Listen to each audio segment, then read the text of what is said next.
number of institutions that are also found within this particular area.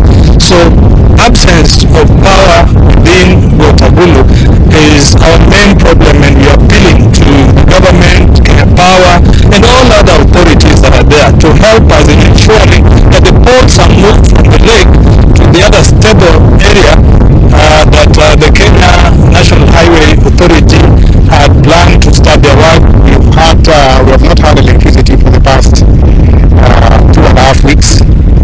We have very many institutions in the island. We have the bakery has employed over 200 people working there. We have the sub-county hospitals, residents in the whole West Ward coming for checkups.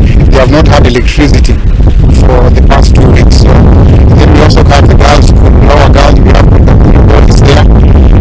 We have now our prayer is we wish Kenya Power to at least move the boats toward the swamp area so that we can temporarily have the power lines fixed. Affected by the felling of the poles.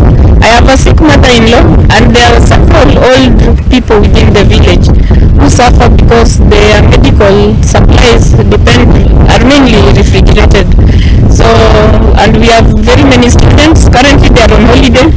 They cannot study. It means that many youth will be roaming around not doing much. It would be best that the Kenya Power and the Kenya Roads Authority layers so that we have the power back.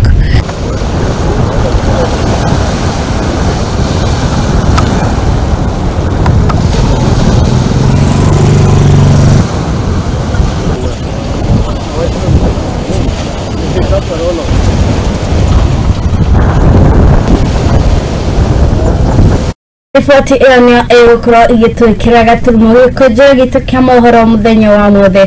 Ngũcokeria ngatho nĩ we gwĩtĩkĩra gũtwarana ithuĩ kuma rĩrĩa tũkorwo tũkĩambĩrĩria gĩkũnjũ gĩkĩ gitũ kĩa mohoro. Njokeria